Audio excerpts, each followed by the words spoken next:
આપણે જો કે ગાંધીજી છે એ ભારતને સ્વતંત્રતા અપાવવા માટે આખરી લડત એટલે કે હિન્દ છોડો આંદોલનની શરૂઆત કરે છે. તો આવી બીજી જ શરૂઆત સુભાષચંદ્ર બોઝ દ્વારા થાય છે અને એ છે આઝાદ હિન્દ ફૌજની રચના. તો ચાલો સૌપ્રથમ આપણે સુભાષચંદ્ર બોઝ વિશે માહિતી મેળવીએ. સુભાષચંદ્ર બોઝનો જન્મ વિદ્યાર્થી મિત્રો 23મી જાન્યુઆરી 1893 રોજ થયો હતો. એમનું જન્મ સ્થળ ઓરિસ્સા રાજ્યના કટક શહેરમાં. સુભાષચંદ્ર બોઝનો જન્મ ઓરિસ્સા રાજ્યના કટક શહેરમાં થયો હતો. એમના પિતાનું નામ રાય બહાદુર જાનકીનાથ બોઝ હતું, જ્યારે એમના માતાનું નામ તો કે માતા છે એમનું નામ હતું પાર્વતી દેવી. સુભાષચંદ્ર બોઝના જે પિતા હતા રાય બહાદુર જાનકીનાથ બોઝ એ કાનૂની ક્ષેત્રે સરકારી વકીલ હતા, એટલે તમે એમ કહી શકો એ બ્રિટિશ સરકારના એક સરકારી વકીલ હતા. જ્યારે એમના માતા છે પાર્વતી દેવી એ ધાર્મિક વૃત્તિ ધરાવતા એટલે કે પોતે ધાર્મિક વૃત્તિ ધરાવતા એક સ્ત્રી હતા, સાથે સાથે તે ગૃહિણી હતા, કારણ કે ઘરની અંદર જ પોતે રહીને બાળકોને ઉછેરતા હતા. આ ઇમેજની અંદર આપણે સુભાષચંદ્ર બોઝના બચપનથી લઈને જ્યારે એને નેતાજીનું બિરુદ મળે છે ત્યાં સુધીની ઇમેજ જોઈ શકીએ છીએ. આ બંગાળી છોકરો એટલે કે સુભાષચંદ્ર બોઝ ઓરિસ્સા એટલે બંગાળ તરફ. બંગાળી છોકરો એમ કહેવામાં આવતું હતું કે બ્રિટિશ સરકારનો વફાદાર સેવક બનશે એવી ભવિષ્યવાણી એના પિતાશ્રીએ વિચારી હતી, કારણ કે પોતે પણ એક બ્રિટિશ સરકારના વફાદાર સેવક હતા, સરકારી વકીલ હતા. એટલે એમ કહેવામાં આવતું હતું કે બ્રિટિશ સરકારનો વફાદાર સેવક છે એ આ મારો દીકરો બનશે સુભાષચંદ્ર બોઝ. પણ તે ભારતની બ્રિટિશ હુકુમત સાથે એમ કહેવાય છે કે એની સામે થાય છે. આ બ્રિટિશ હુકુમત છે એની સામે થાય છે અને પોતે એક સ્વતંત્ર સેનાની તરીકે કામ કરે છે. તેઓ કોલકાતાની પ્રેસિડેન્સી કોલેજમાંથી ખૂબ સારા ગુણે પરીક્ષા પાસ કરી હતી. સુભાષચંદ્ર બોઝ ભણવામાં ખૂબ જ હોશિયાર હતા. એમ કહેવામાં આવે છે કે કોલકાતાની જે પ્રેસિડેન્સી કોલેજ એટલે બ્રિટિશ સરકાર દ્વારા જે કોલેજ નાખવામાં આવી હતી એમાંથી એ સારા ગુણે પરીક્ષા પાસ કરી લે છે. હા, ઇમેજની અંદર આપણે જે સુભાષચંદ્ર બોઝે આખી આઝાદ હિન્દ ફૌજ ઊભી કરી હતી એ જોઈ શકીએ છીએ. ત્યારબાદ વાત કરીએ તો સુભાષચંદ્ર બોઝે કોલકાતામાં સ્ટડી કર્યા ત્યારબાદ એ આગળ અભ્યાસ માટે ઇંગ્લેન્ડ જાય છે અને ઇંગ્લેન્ડની અંદર ICS એટલે કે ઇન્ડિયન સિવિલ સર્વિસ, અત્યારે જે આપણે IAS કહીએ છીએ ત્યાં ICS પહેલા કહેવાતું, આ ઇન્ડિયન સિવિલ સર્વિસની જે પરીક્ષા છે જે આપણા વિદ્યાર્થીઓ અત્યારે UPSC ક્લિયર કરે છે ઇન્ડિયન સિવિલ સર્વિસ માટે, એ ત્યારે ICS કરાતી અને ઇંગ્લેન્ડમાં ભણવું પડતું. અત્યારે તો આપણે ઇન્ડિયાની અંદર જ છે, પણ એ સમયની અંદર જો તમારે ICS બનવું હોય તો ઇંગ્લેન્ડ જવું પડતું અને આ ICSની પરીક્ષાથી ખૂબ જ અઘરી ગણાતી. અને આવી અઘરી ગણાતી પરીક્ષા છે આ સુભાષચંદ્ર બોઝ છે એ ઇંગ્લેન્ડની અંદર 4થા નંબરે પોતે ઉત્તીર્ણ કરે છે, એટલે કે પાસ કરી લે છે. વિદ્યાર્થી મિત્રો, જોયું ને કે આટલી અઘરી પરીક્ષા છે ઇંગ્લેન્ડની અંદર જઈ અને સુભાષચંદ્ર બોઝ છે એમાં 4થો નંબર લાવીને પાસ કરીને બતાવે છે કે હવે પોતે બ્રિટિશ સરકારના અધિકારી બનવા માટે સક્ષમ થઈ ગયા હતા. કોલકાતાની પ્રેસિડેન્સી કોલેજમાં અંગ્રેજ અધ્યાપક ઓટ દ્વારા રંગભેદની નીતિઓ અને ભારતીય વિદ્યાર્થીઓના અપમાનજનક વર્તન અને અભિમાનના કડવા અનુભવોએ એના મનની અંદર એક ક્રાંતિના બીજ તો રોપી જ દીધા હતા. કારણ કે જ્યારે તે કોલકાતાની અંદર ભણતા હતા સુભાષચંદ્ર બોઝ, ત્યારે એના જે એક અંગ્રેજ અધ્યાપક હતા ઓટ કરીને, એ હંમેશા કાળા ગોરાનો ભેદભાવ કોલેજની અંદર કરતા અને ભારતીય વિદ્યાર્થીઓ એનું અપમાન કરી નાખતા. એનું વર્તન જ એવું હતું. તો આવા ઘણા બધી એમ કહેવાય કે કડવા અનુભવો છે એના મનની અંદર ભરાયેલા હતા અને ત્યારથી જ સુભાષચંદ્ર બોઝના મનની અંદર એમ હતું કે હું એક આ જે રંગભેદની નીતિ છે, ભારતીય જે વિદ્યાર્થી છે એનું અપમાન થાય છે, આ બધું એના માનસની અંદર જે ભરાઈ ગયું હતું એમ કહેવામાં આવે છે કે ક્રાંતિ તરફ એને વાળવામાં આગળ વધે છે. આ ઇમેજની અંદર જે આપણે વાત કરી રહ્યા છીએ સુભાષચંદ્ર બોઝ કે જે સારા એવા માર્ક્સે ICSની પરીક્ષા 4થા નંબરે ઉત્તીર્ણ કરે છે એ જોઈ શકીએ છીએ.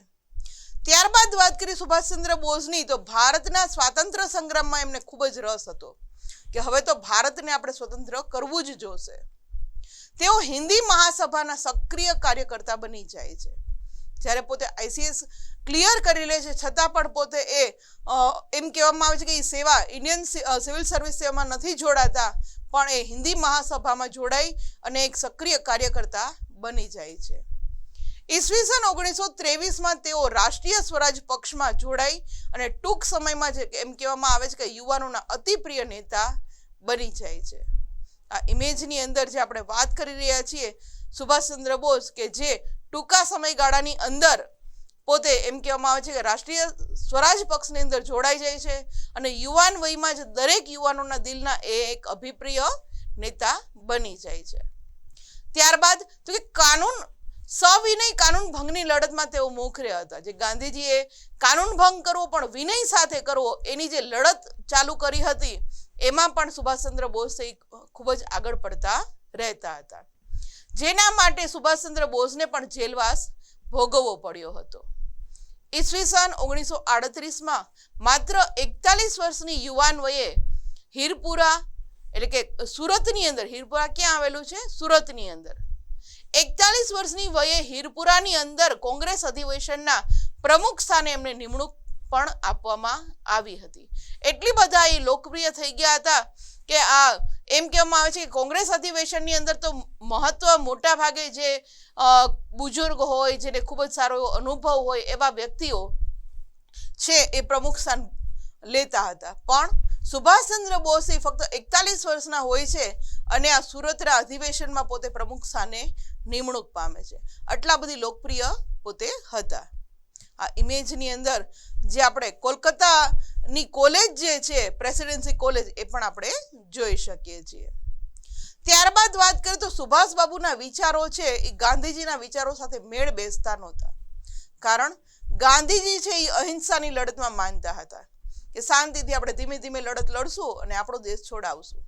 જ્યારે સુભાષ બાબુ છે યુવાન વયમાં જ આપણે કહેતા હોય ને કે યુવાનોના લોહી છે એ ખૂબ ઉકળતા હોય છે, ગરમ લોહીના હોય છે, એટલે એ શાંતિ નથી જાળવી શકતા. એટલે આ સુભાષ બાબુ અને ગાંધીજીના વિચારો છે એમ કહી શકીએ કે એકબીજા સાથે મેળ બેસતો નથી અને બેયના વિચારોમાં મતભેદ ઊભા થાય છે. એટલે સુભાષ બાબુ છે એ કોંગ્રેસ છોડી દે છે અને તેમણે ફોરવર્ડ બ્લોક પોતાનો નવો જ આખો રાજકીય પક્ષ ઊભો કરે છે, સ્થાપના કરે છે અને એનું નામ હતું ફોરવર્ડ બ્લોક.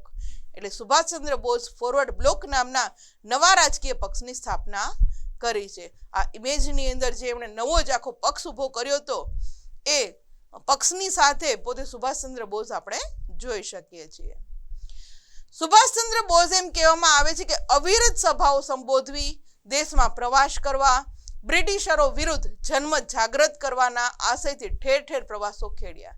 એ આખા દેશની અંદર પ્રવાસ કરે છે અને જગ્યાએ જગ્યાએ જઈને બ્રિટિશ સરકાર વિરુદ્ધ લોકોને જાગૃત કરવા માટે પોતે હંમેશા સભાઓ ભરતા અને લોકોને સમજાવતા હતા કે હવે આપણે જાગી એક થઈ અને આ બ્રિટિશ સરકારને અહીંથી ખસેડવી પડશે.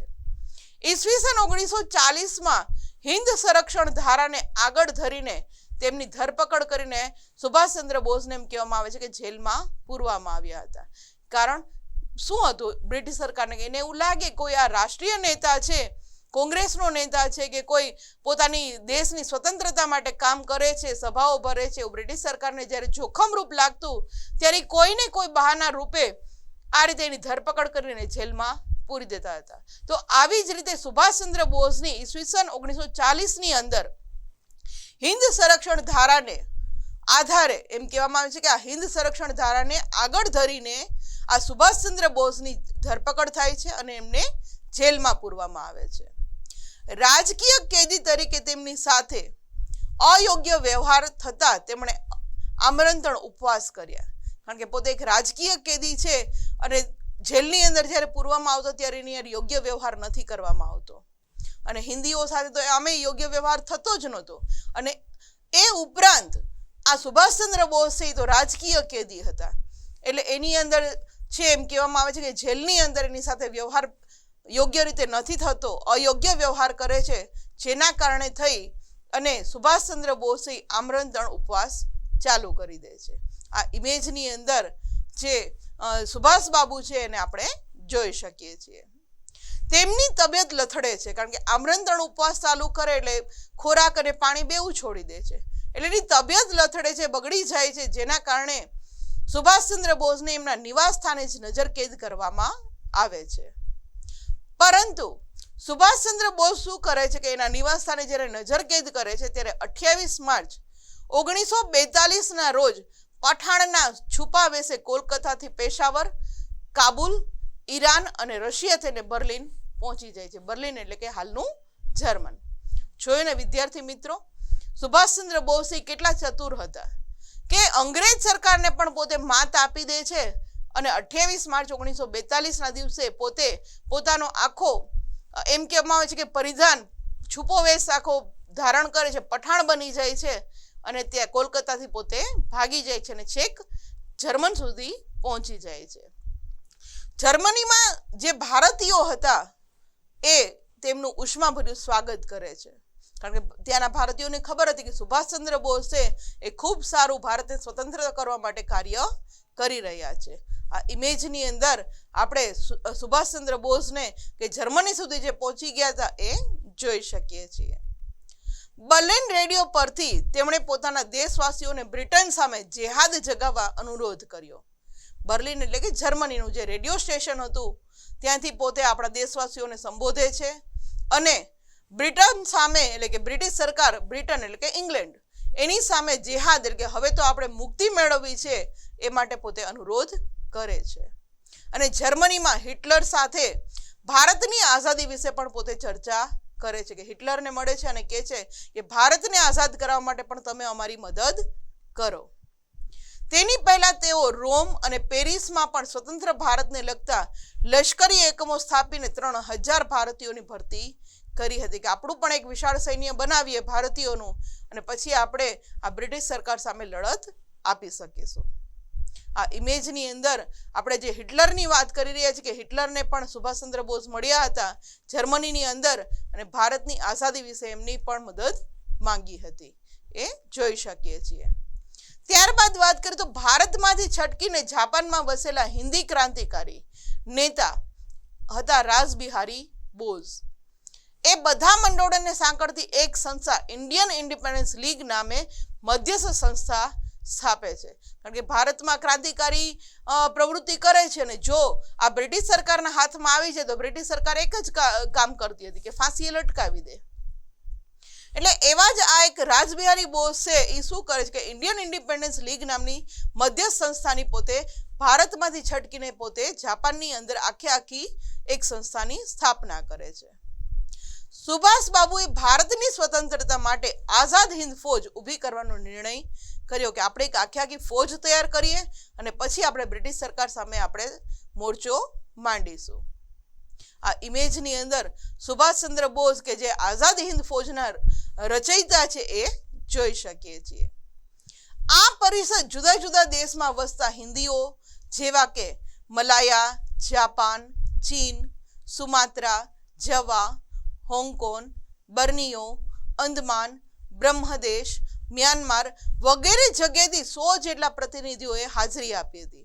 જે પરિષદ ભરી હતી આઝાદ હિન્દ ફૌજ રચવા માટેની, એ પરિષદની અંદર જુદા જુદા દેશમાં જે આપણા હિન્દુસ્તાનીઓ વસતા હતા આ બધા જ દેશમાંથી 100 જેટલા પ્રતિનિધિઓ આવી અને આ ફૌજની પરિષદની અંદર પોતે ભાગ લે છે.